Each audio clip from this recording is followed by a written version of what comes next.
اللہ رب العزت نے قرآن کریم میں نکاح کے مقاصد میں سے 2 اہم مقصد کو اپنے مقدس کلام میں بیان فرمایا ہے۔ اللہ فرماتا ہے اور اس کی نشانیوں میں سے ہے کہ تمہارے ہی جنس سے بیویاں پیدا کی تاکہ تم ان سے آرام پاؤ، اور اس نے تمہارے درمیان محبت اور ہمدردی قائم کر دی۔ یقیناً غور و فکر کرنے والوں کے لیے اس میں بہت سی نشانیاں ہیں۔ سورہ روم۔ غرض اس آیت میں نکاح کے 2 اہم مقاصد بیان کیے گئے۔ میاں بیوی کو ایک دوسرے سے قلبی اور جسمانی سکون حاصل ہوتا ہے۔ میاں بیوی کے درمیان ایک ایسی محبت، الفت، تعلق، رشتہ اور ہمدردی پیدا ہو جاتی ہے جو دنیا میں کسی بھی 2 شخصوں کے درمیان نہیں ہوتی۔ زوجین یعنی میاں بیوی کی ذمہ داریوں کی 3 قسمیں مانی جاتی ہیں۔ انسان صرف انفرادی زندگی نہیں رکھتا بلکہ وہ فطرتاً معاشرتی مزاج رکھنے والی مخلوق ہے۔ اس کا وجود خاندان کے ایک رکن اور معاشرہ کی ایک فرد کی حیثیت سے ہی پایا جاتا ہے۔ معاشرہ اور خاندان کی تشکیل میں بنیادی اکائی میاں بیوی ہیں جن کے ایک دوسرے پر کچھ حقوق ہیں۔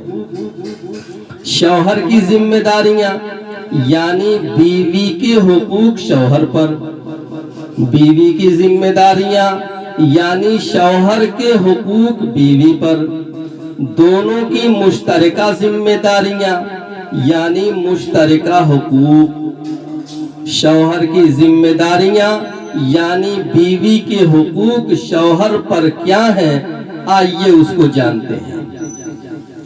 اللہ رب العزت نے قرآن کریم میں ارشاد فرمایا، اور مردوں پر عورتوں کا حق ہے جیسا کہ مردوں کا عورتوں پر حق ہے معروف طریقے پر۔ سورہ بقرہ۔ اس آیت میں میاں بیوی کے تعلقات کا ایسا جامع دستور پیش کیا گیا ہے جس سے بہتر کوئی دستور نہیں ہو سکتا، اور اس جامع ہدایت کی روشنی میں ازدواجی زندگی گزاری جائے تو اس رشتے میں کبھی بھی تلخی اور کڑواہٹ پیدا نہ ہوگی انشاءاللہ۔ واقعی یہ قرآن کریم کا اعجاز ہے کہ الفاظ کے اختصار کے باوجود معانی کا سمندر گویا ایک کوزے میں سمو دیا گیا ہے۔ یہ آیت بتا رہی ہے کہ بیوی کو محض نوکرانی اور خادمہ مت سمجھنا، بلکہ یہ یاد رکھنا کہ اس کے بھی کچھ حقوق ہیں جن کی پاسداری شریعت میں ضروری ہے۔ ان حقوق میں جہاں نان و نفقہ، رہائش کا انتظام شامل ہے، وہیں اس کی دلداری اور راحت رسانی کا خیال رکھنا بھی ضروری ہے۔ اسی لیے رسول کریم صلی اللہ علیہ وسلم نے ارشاد فرمایا کہ تم میں سب سے اچھا آدمی وہ ہے جو اپنے گھر والوں یعنی بیوی بچوں کی نظر میں اچھا ہو، اور ظاہر ہے کہ ان کی نظر میں اچھا وہی ہوگا جو ان کے حقوق کی ادائیگی کرنے والا ہو۔ دوسری طرف اس آیت میں بیوی کو بھی آگاہ کیا گیا ہے کہ اس پر بھی حقوق کی ادائیگی لازم ہے۔ کوئی بیوی اس وقت تک پسندیدہ نہیں ہو سکتی جب تک کہ وہ اپنے شوہر کے حقوق کو ادا کر کے اس کو خوش نہ کرے۔ چنانچہ احادیث میں ایسی عورتوں کی تعریف فرمائی گئی ہے جو اپنے شوہر کی تابعدار اور خدمت گزار ہوں اور ان سے بہت زیادہ محبت کرنے والی ہوں، اور ایسی عورتوں کی مذمت اور برائی کی گئی ہے جو شوہروں کی نافرمانی کرنے والی ہیں۔ شوہر کی جو ذمہ داریاں ہیں آئیے اسے بھی جانتے ہیں۔ مکمل مہر کی ادائیگی۔ اللہ رب العزت کا ارشاد ہے عورتوں کو ان کا مہر راضی اور خوشی سے ادا کرو، سورہ نساء۔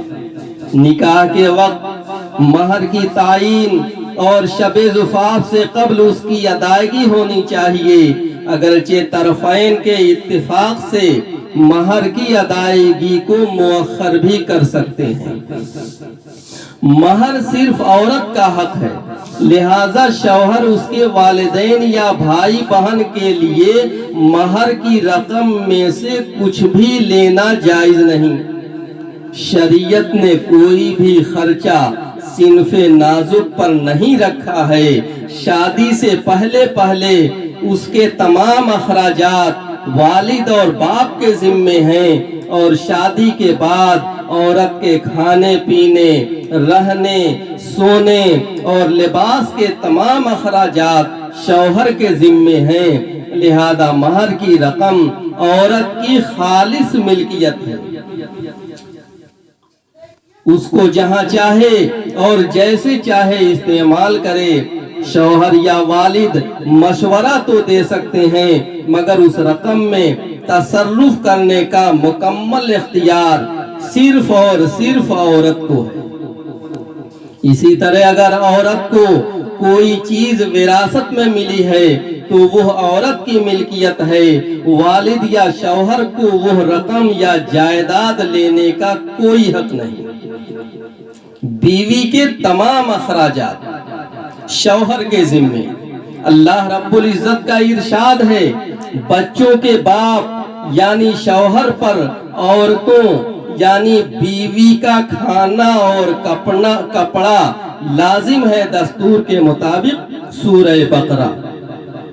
رسول کریم صلی اللہ علیہ وسلم نے فرمایا عورتوں کے سلسلے میں اللہ رب العزت سے ڈرو، کیونکہ اللہ کی امان میں تم نے ان کو لیا ہے۔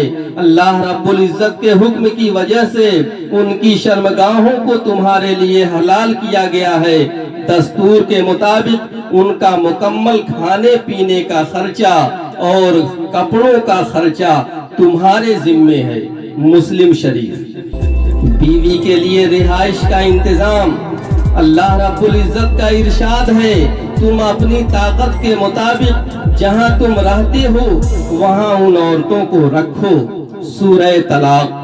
اس آیت میں مطلقہ عورتوں کا حکم بیان کیا جا رہا ہے کہ عدت کے دوران ان کی رہائش کا انتظام بھی شوہر کے ذمے ہے۔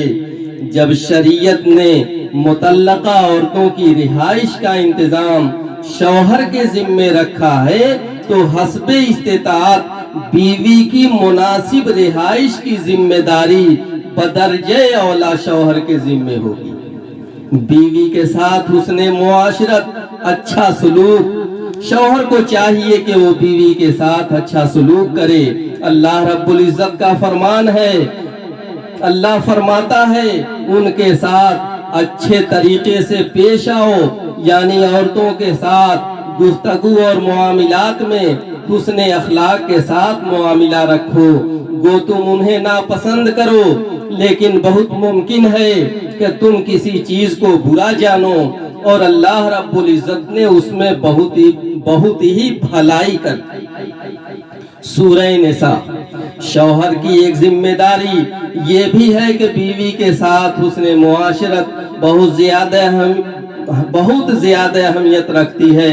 اس کی ادائیگی کے بہت سارے طریقے ہیں، جن میں سے کچھ آپ کے سامنے عرض کیا جاتا ہے کہ حسب استطاعت بیوی اور بچوں پر خرچہ کرنے میں فراخ دلی سے کام لینا چاہیے۔ نبی اکرم صلی اللہ علیہ وسلم نے ارشاد فرمایا اگر کوئی شخص اللہ رب العزت سے اجر کی امید کے ساتھ اپنے گھر والوں پر خرچ کرتا ہے تو وہ صدقہ ہوگا، بخاری شریف۔ یعنی اللہ رب العزت اس پر اجر اور ثواب عطا فرمائے گا۔ بیوی سے مشورہ، اس میں کوئی شک نہیں کہ گھر کے نظام کو چلانے کی ذمہ داری مرد کے ذمہ رکھی گئی ہے، جیسا کہ قرآن کریم میں مرد کے لیے قوام کا لفظ استعمال کیا گیا ہے۔ یعنی مرد عورتوں پر نگہبان ہے اور منتظم ہے، لیکن حسن معاشرت کے طور پر عورت سے بھی گھر کے نظام کو چلانے کے لیے مشورہ لینا چاہیے۔ جیسا کہ نبی کریم صلی اللہ علیہ وسلم نے ارشاد فرمایا، یعنی بیٹیوں کے رشتے کے لیے اپنی بیوی سے مشورہ کیا کرو۔ ابو داؤد شریف۔ بیوی کی بعض کمزوریوں سے چشم پوشی کریں، خاص طور پر جبکہ دیگر خوبیاں اور محاسن ان کے اندر موجود ہوں۔ یاد رکھیں کہ اللہ رب العزت نے عموماً ہر عورت میں کچھ نہ کچھ خوبیاں ضرور رکھی ہیں۔ نبی اکرم صلی اللہ علیہ وسلم نے ارشاد فرمایا، اگر عورت کی کوئی بات یا کوئی کام ناپسند آئے تو مرد عورت پر غصہ نہ کرے، کیونکہ اس کے اندر دوسری خوبیاں موجود ہیں جو تمہیں بھی اچھی لگتی ہیں۔ مسلم شریف۔ مرد بیوی کے سامنے اپنی ذات کو قابل توجہ یعنی اسمارٹ بنا کر رکھے، کیونکہ تم جس طرح اپنی بیوی کو خوبصورت دیکھنا چاہتے ہو وہ بھی تمہیں اچھا دیکھنا چاہتی ہے۔ صحابی رسول مفسر قرآن حضرت عبداللہ ابن عباس رضی اللہ عنہما فرماتے ہیں کہ میں اپنی بیوی کے لیے ویسے ہی سجتا ہوں جیسا وہ میرے لیے زیب و زینت اختیار کرتی ہے۔ گھر کے کام کاج میں عورت کی مدد کی جائے، خاص کر جب وہ بیمار ہو۔ حضرت عائشہ صدیقہ رضی اللہ عنہا فرماتی ہیں کہ نبی اکرم صلی اللہ علیہ وسلم گھر کے تمام کام کر لیا کرتے تھے، جھاڑو بھی خود لگا لیا کرتے تھے، کپڑوں میں پیوند بھی خود لگا لیا کرتے تھے اور اپنے جوتوں کی مرمت بھی خود کر لیا کرتے تھے۔ بخاری شریف۔ آئیے اب ہم جانتے ہیں کہ بیوی کی ذمہ داریاں کیا ہیں، یعنی شوہر کے حقوق بیوی پر کیا ہیں۔ شوہر کی اطاعت اور فرما برداری۔ اللہ رب العزت نے قرآن کریم میں ارشاد فرمایا ہے، مرد عورتوں پر حاکم ہیں، اس وجہ سے کہ اللہ رب العزت نے ایک کو دوسرے پر فضیلت دی ہے، اور اس وجہ سے کہ مردوں نے اپنے مال خرچ کیے ہیں۔ جو عورتیں نیک ہیں وہ اپنے شوہر کا کہنا مانتی ہیں، اور اللہ کے حکم کے موافق نیک عورتیں شوہر کی عدم موجودگی میں اپنے نفس اور شوہر کے مال کی حفاظت کرتی ہیں، یعنی اپنے نفس اور شوہر کے مال میں کسی قسم کی خیانت اور بے ایمانی نہیں کرتی۔ سورہ نساء۔ اس آیت میں اللہ رب العزت نے مرد کو عورت پر فوقیت و فضیلت دینے کی دو وجہیں ذکر فرمائی ہیں۔ مرد و عورت و ساری کائنات کو پیدا کرنے والے اللہ رب العزت نے مرد کو عورت پر فضیلت دی ہے۔ مرد اپنے بیوی اور بچوں کے تمام اخراجات برداشت کرتا ہے۔ اسی طرح دوسری آیت میں اللہ رب العزت فرماتے ہیں، مردوں کو عورتوں پر فضیلت حاصل ہے۔ سورہ بقرہ۔ رسول کریم صلی اللہ علیہ وسلم نے ارشاد فرمایا، اگر عورت نے خاص طور پر 5 نمازوں کی پابندی کی، ماہ رمضان کے روزے اہتمام سے رکھے، اپنی شرمگاہ کی حفاظت کی اور اپنے شوہر کی اطاعت اور فرما برداری کی، گویا وہ جنت میں داخل ہو گئی۔ مسند احمد۔ ایک عورت نے نبی اکرم صلی اللہ علیہ وسلم سے کہا، مجھے عورتوں کی ایک جماعت نے آپ صلی اللہ علیہ وسلم سے ایک سوال کرنے کے لیے بھیجا ہے، اور وہ سوال یہ ہے کہ اللہ رب العزت نے جہاد کا حکم مردوں کو دیا ہے، چنانچہ اگر ان کو جہاد میں تکلیف پہنچتی ہے تو ان پر ان کو اجر اور ثواب دیا جاتا ہے، اور اگر وہ شہید ہو جاتے ہیں تو اللہ رب العزت کے خصوصی بندوں میں شمار ہوتے ہیں، مرنے کے باوجود زندہ رہتے ہیں، اور اللہ رب العزت کی طرف سے خصوصی رزق ان کو دیا جاتا ہے، جیسا کہ سورہ آل عمران میں مذکور ہے۔ ہم عورتیں ان کی خدمت کرتی ہیں، ہمارے لیے کیا اجر اور کیا ثواب ہے؟ تو نبی اکرم صلی اللہ علیہ وسلم نے ارشاد فرمایا جن عورتوں کی طرف سے تم بھیجی گئی ہو ان کو اطلاع کر دو، انہیں بتا دو، انہیں خبر دے دو کہ شوہر کی اطاعت، فرما برداری اور اس کے حق کا اعتراف تمہارے لیے اللہ کے راستے میں جہاد کے برابر ہے، یعنی تم میں سے کم ہی عورتیں اس ذمہ داری کو بخوبی انجام دیتی ہیں۔ بزار ان دنوں مرد و عورت کے درمیان مساوات اور آزادی نسواں کا بڑا شور ہے، اور بعض ہمارے بھائی بھی اس پروپیگنڈے میں شریک ہو جاتے ہیں۔ حقیقت یہ ہے کہ مرد و عورت کی زندگی، مرد و عورت زندگی کی ایک گاڑی کے دو پہیے ہیں۔ زندگی کا سفر دونوں کو ایک ساتھ طے کرنا ہے۔ اب زندگی کے سفر کو طے کرنے میں انتظام کے خاطر یہ ضروری بات ہے کہ دونوں میں سے کوئی ایک سفر کا ذمہ دار ہو، تاکہ زندگی کا نظام صحیح چل سکے۔ اس کے تین راستے ہیں۔ پہلا راستہ یہ ہے کہ دونوں کو امیر بنا دیا جائے۔ دوسرا راستہ یہ ہے کہ عورت کو زندگی کے سفر کا امیر بنا دیا جائے۔ تیسرا راستہ یہ ہے کہ مرد کو اس زندگی کے سفر کا امیر بنا دیا جائے۔ پہلی شکل یعنی دونوں کو امیر بنایا جائے، اختلاف کی صورت میں مسئلہ حل ہونے کے بجائے پیچیدہ سے پیچیدہ ہوتا جائے گا، اور دوسری شکل میں بھی ممکن نہیں جب عورت کو امیر بنا دیا جائے، کیونکہ مرد عورت کو پیدا کرنے والے اللہ رب العزت نے صنف نازک کو ایسی اوصاف سے متصف کیا ہے کہ وہ مرد پر حاکم بن کر زندگی نہیں گزار سکتی۔ لہٰذا اب ایک ہی صورت بچی، اور وہ یہ ہے کہ مرد اس زندگی کے سفر کا امیر بن کر رہے۔ مرد میں عادتاً اور طبیعتاً عورت کی بنسبت فکر و تدبر اور برداشت و تحمل کی قوت زیادہ ہوتی ہے۔ نیز انسانی عادت، فطرت، قوت اور صلاحیت کے لحاظ سے اور عقل کے ذریعے انسان غور و خوض کرے تو یہی نظر آئے گا کہ اللہ رب العزت نے جو قوت مرد کو عطا کی ہے، بڑے بڑے کام کرنے کی صلاحیت مرد کو عطا فرمائی ہے، وہ عورت کو نہیں دی گئی۔ لہٰذا امارت اور سربراہی کا کام صحیح طور پر مرد ہی انجام دے سکتا ہے۔ اس مسئلے کے لیے اپنی عقل سے فیصلہ کرنے کے بجائے اس ذات سے پوچھیں جس نے ان دونوں کو پیدا کیا ہے۔ چنانچہ خالق کائنات نے قرآن کریم میں واضح الفاظ کے ساتھ اس مسئلے کا حل پیش کر دیا ہے۔ وَلِلرِّجَالِ عَلَيْهِنَّ دَرَجَةٌ سورہ بقرہ۔ الرجال قوامون علی النساء سورۃ النساء۔ ان آیت میں اللہ رب العزت نے واضح الفاظ میں ذکر فرمایا کہ مرد ہی زندگی کے سفر کا سربراہ ہے اور فیصلہ کرنے کا حق مرد ہی کو حاصل ہے۔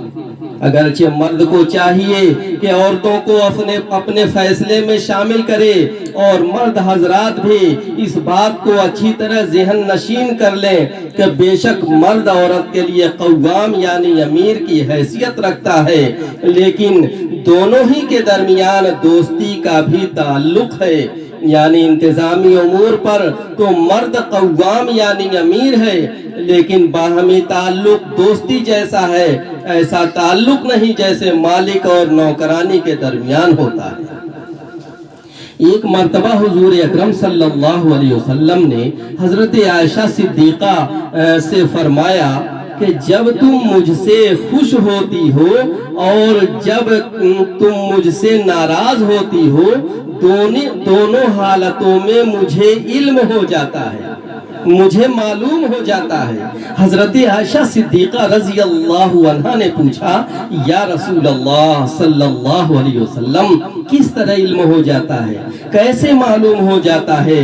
تو آپ صلی اللہ علیہ وسلم نے فرمایا کہ جب تم مجھ سے راضی اور خوش ہوتی ہو تو رب محمد کے الفاظ سے قسم کھاتی ہو، اور جب تم مجھ سے ناراض ہوتی ہو رب ابراہیم کے الفاظ کے ساتھ قسم کھاتی ہو۔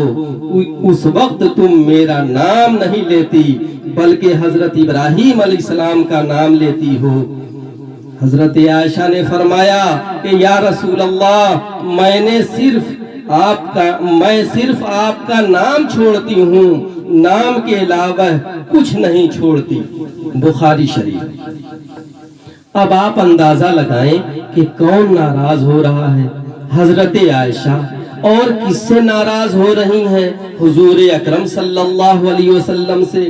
معلوم ہوا کہ اگر بیوی ناراضگی کا اظہار کر رہی ہے تو یہ مرد کی قوامیت یعنی امارت کے خلاف نہیں، کیونکہ نبی اکرم صلی اللہ علیہ وسلم نے بڑی خوش طبعی کے ساتھ اس کا ذکر فرمایا، مجھے تمہاری ناراضگی کا پتہ چل جاتا ہے۔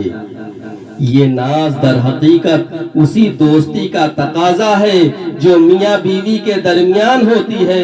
معلوم ہوا کہ میاں بیوی کے درمیان حاکمیت اور محکومیت کا رشتہ نہیں بلکہ دوستی کا بھی رشتہ ہے، اور اس دوستی کا حق یہ ہے کہ اس قسم کے ناز کو برداشت کیا جائے۔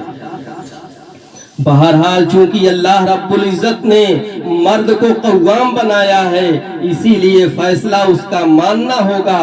ہاں، بیوی اپنی رائے اور مشورہ دے سکتی ہے، اور شریعت نے مرد کو یہ ہدایت بھی دی ہے کہ وہ حتی الامکان بیوی کی دلداری کا بھی خیال کرے، لیکن فیصلہ اسی کا ہوگا۔ لہٰذا اگر بیوی چاہے کہ ہر معاملے میں فیصلہ اسی کا چلے اور مرد قوام نہ رہے تو یہ صورت فطرت کے خلاف ہے، شریعت کے خلاف ہے، عقل کے خلاف ہے، انصاف کے خلاف ہے، اور اس کا نتیجہ گھر کی بربادی کے سوا اور کچھ نہیں ہے۔ شوہر کے مال اور آبرو کی حفاظت بھی بیوی کے ذمہ۔ اللہ رب العزت نے ارشاد فرمایا، جو عورتیں نیک ہیں وہ اپنے شوہروں کی تابعداری کرتی ہیں، اور اللہ کے حکم کے موافق نیک عورتیں شوہر کی عدم موجودگی میں اپنے نفس اور شوہر کے مال کی حفاظت کرتی ہیں۔ سورہ نساء۔ یعنی اپنے نفس اور شوہر کے مال میں کسی قسم کی خیانت نہیں کرتی ہیں۔ رسول کریم صلی اللہ علیہ وسلم نے ارشاد فرمایا، میں تمہیں مرد کا سب سے بہترین خزانہ بتاؤں؟ وہ نیک عورت ہے جب شوہر اس کی طرف دیکھے تو وہ شوہر کو خوش کر دے، جب شوہر اس کو کوئی حکم کرے تو شوہر کا کہنا مانے، اگر شوہر کہیں باہر سفر میں چلا جائے تو اس کے مال اور اپنے نفس کی حفاظت کرے۔ ابو داؤد شریف۔ شوہر کے مال کی حفاظت میں یہ ہے کہ عورت شوہر کے اجازت کے بغیر شوہر کے مال میں سے کچھ نہ لے، اور اگر اس کی اجازت کے بغیر کسی کو کچھ نہ دے۔ ہاں، اگر شوہر واقعی بیوی کے اخراجات میں کمی کرتا ہے، کنجوسی کرتا ہے، تو بیوی اپنے اولاد کے خرچے کو پورا کرنے کے لیے شوہر کی اجازت کے بغیر مال لے سکتی ہے، جیسا کہ نبی کریم صلی اللہ علیہ وسلم نے ہند بنت عتبہ سے کہا تھا جب انہوں نے اپنے شوہر ابو سفیان کی بخیلی اور کنجوسی کی شکایت کی تھی، تو آپ صلی اللہ علیہ وسلم نے فرمایا، اتنا مال لے لیا کرو جو تمہارے اور تمہاری اولاد کے متوسط درمیانی خرچے کے لیے کافی ہو۔ بخاری و مسلم۔ شوہر کے آبرو کی حفاظت میں یہ بات ہے کہ عورت شوہر کی اجازت کے بغیر کسی کو گھر میں داخل نہ ہونے دے، کسی نامحرم سے بلا ضرورت بات نہ کرے، شوہر کی اجازت کے بغیر گھر سے باہر نہ نکلے۔ گھر کے اندرونی نظام کو چلانا اور بچوں کی تربیت کرنا یہ عورتوں کی ذمہ داری ہے جو ان کی عادت اور خلقت میں کے مقاصد میں ہے، بلکہ یہ بنیادی ذمہ داری جس کی ادائیگی عورتوں پر لازم ہے۔ عورتوں کو اس ذمہ داری کے انجام میں کوئی کمی نہیں چھوڑنی چاہیے، کیونکہ اسی ذمہ داری کو صحیح طریقے پر انجام دینے سے فیملی میں آرام و سکون پیدا ہوگا، نیز اولاد دونوں جہان کی کامیابی و کامرانی سے سرفراز ہوگی۔ حضرت انس رضی اللہ عنہ فرماتے ہیں کہ جب صحابہ کرام اپنی بیٹی یا بہن کو رخصت کرتے تھے تو اس کو شوہر کی خدمت اور بچوں کی بہترین تربیت کی خصوصی تاکید کرتے تھے۔ رسول کریم صلی اللہ علیہ وسلم نے ارشاد فرمایا، عورت اپنے شوہر کے گھر میں نگہبان اور ذمہ دار ہے اور اس سے اس کے بچوں کی تربیت وغیرہ کے متعلق سوال کیا جائے گا۔ بخاری و مسلم۔ بیوی کی کچھ اور ذمہ داریاں۔ بیوی شوہر کی اجازت کے بغیر نفلی روزہ نہ رکھے۔ حضرت ابو ہریرہ رضی اللہ عنہ روایت کرتے ہیں کہ حضور اکرم صلی اللہ علیہ وسلم نے ارشاد فرمایا، کسی عورت کے لیے حلال نہیں ہے کہ وہ اپنے شوہر کی موجودگی میں روزہ رکھے مگر شوہر کی اجازت سے، یعنی کسی کے لیے نفلی روزہ رکھنا شوہر کی اجازت کے بغیر حلال نہیں، مناسب نہیں۔ عورت کے دل میں شوہر کے پیسے کا درد ہو، عورت کے دل میں شوہر کے پیسے کا درد ہونا چاہیے تاکہ شوہر کا پیسہ فضول خرچی میں خرچ نہ ہو۔ گھر کو نوکرانیوں پر نہیں چھوڑنا چاہیے کہ وہ جس طرح چاہیں کرتی رہیں، بلکہ عورتوں کی ذمہ داری ہے کہ وہ گھر کے داخلی تمام امور پر نگاہ رکھیں۔ آئیے اب جانتے ہیں کہ دونوں کے ملے جلے حقوق اور ذمہ داریاں کیا ہیں۔ حتی الامکان خوشی اور راحت اور سکون کو حاصل کرنے اور رنج و غم کو دور کرنے کے لیے ایک دوسرے کی مدد کرنی چاہیے۔ ایک دوسرے کے راز لوگوں کے سامنے ذکر نہ کیے جائیں۔ رسول اللہ صلی اللہ علیہ وسلم نے ارشاد فرمایا، قیامت کے دن اللہ کی نظروں میں سب سے بدبخت انسان وہ ہوگا جو میاں بیوی کے آپسی راز کو دوسروں کے سامنے بیان کرے۔ مسلم شریف۔ شوہر باہر کے کام اور بیوی گھریلو کام انجام دے۔ قرآن و سنت میں واضح طور پہ ایسا کوئی قطعی اصول نہیں ملتا جس کی بنیاد پر کہا جائے کہ کھانا پکانا عورتوں کے ذمے ہے۔ البتہ حضرت فاطمہ زہرا رضی اللہ عنہا کی شادی کے بعد حضور اکرم صلی اللہ علیہ وسلم نے حضرت علی اور حضرت فاطمہ کے درمیان کام کی جو تقسیم کی وہ اس طرح تھی کہ باہر کے کام کاج حضرت علی دیکھتے تھے اور گھر کے اندر کے جو کام ہے گھریلو کام ہے، مثلا کھانا بنانا، گھر کی صفائی کرنا، اس طرح کے کام حضرت فاطمہ رضی اللہ عنہا کے ذمہ تھا۔ میاں بیوی کے مشترکہ ذمہ داریوں میں سے ایک اہم ذمہ داری یہ ہے کہ دونوں ایک دوسرے کی جنسی ضرورت کو پورا کریں۔ حضرت ابو ہریرہ رضی اللہ عنہ سے روایت ہے کہ رسول کریم صلی اللہ علیہ وسلم نے ارشاد فرمایا، جب مرد اپنی بیوی کو اپنی طرف بلائے، یہ میاں بیوی کے مخصوص تعلقات سے کنایا اور اشارہ ہے کہ شوہر اپنی بیوی کو ان تعلقات کو قائم کرنے کے لیے بلائے اور وہ عورت نہ آئے یا ایسا طرز اختیار کرے جس سے شوہر کا وہ منشا پورا نہ ہو اور اس کی وجہ سے شوہر ناراض ہو جائے تو ساری رات صبح تک فرشتے اس عورت پر لعنت بھیجتے ہیں، یعنی اس عورت پر خدا کی لعنت، اور لعنت کے معنی یہ ہے کہ اللہ کی رحمت اس کو حاصل نہیں ہوگی۔ بخاری اور مسلم۔ جنسی خواہشات کی تکمیل پر اجر و ثواب ملتا ہے۔ حضور اکرم صلی اللہ علیہ وسلم نے ارشاد فرمایا، میاں بیوی کے جو باہمی تعلقات ہوتے ہیں اللہ رب العزت ان پر بھی اجر اور ثواب عطا فرمائے گا۔ صحابہ کرام نے سوال کیا، یا رسول اللہ صلی اللہ علیہ وسلم، وہ انسان اپنی نفسانی خواہشات کے تحت ایسا کرتا ہے، اس پر کیا اجر اور کیا ثواب؟ تو آپ صلی اللہ علیہ وسلم نے فرمایا، اگر وہ نفسانی خواہش کو ناجائز طریقے سے پورا کرتا تو اس پر گناہ ہوتا یا نہیں؟ تو صحابہ کرام نے عرض کیا کہ یا رسول اللہ گناہ ضرور ہوتا۔ تو آپ صلی اللہ علیہ وسلم نے فرمایا، چونکہ میاں بیوی ناجائز طریقے کو چھوڑ کر کے جائز طریقے سے نفسانی خواہشات کو اللہ کے حکم کی وجہ سے پورا کر رہے ہیں، اس لیے اس پر بھی ثواب ہوگا۔ مسند احمد۔ اپنے اہل و عیال بال بچوں کو جہنم کی آگ سے بچانے کے لیے میاں اور بیوی دونوں مل کر فکر کریں۔ اللہ رب العزت نے ارشاد فرمایا، اے ایمان والو، تم اپنے آپ کو اور اپنے گھر والوں کو اس آگ سے بچاؤ جس کا ایندھن انسان اور پتھر ہے، جس پر سخت دل مضبوط فرشتے مقرر ہیں، جو حکم اللہ ان کو دیتا ہے اس کی نافرمانی نہیں کرتے، بلکہ جو حکم دیا جائے بجا لاتے ہیں۔ سورہ تحریم۔ جب مذکورہ آیت نازل ہوئی تو حضرت عمر فاروق رضی اللہ عنہ نبی اکرم صلی اللہ علیہ وسلم کی خدمت میں تشریف لائے اور فرمایا، ہم اپنے آپ کو تو جہنم کی آگ سے بچا سکتے ہیں، مگر گھر والوں کا کیا کریں؟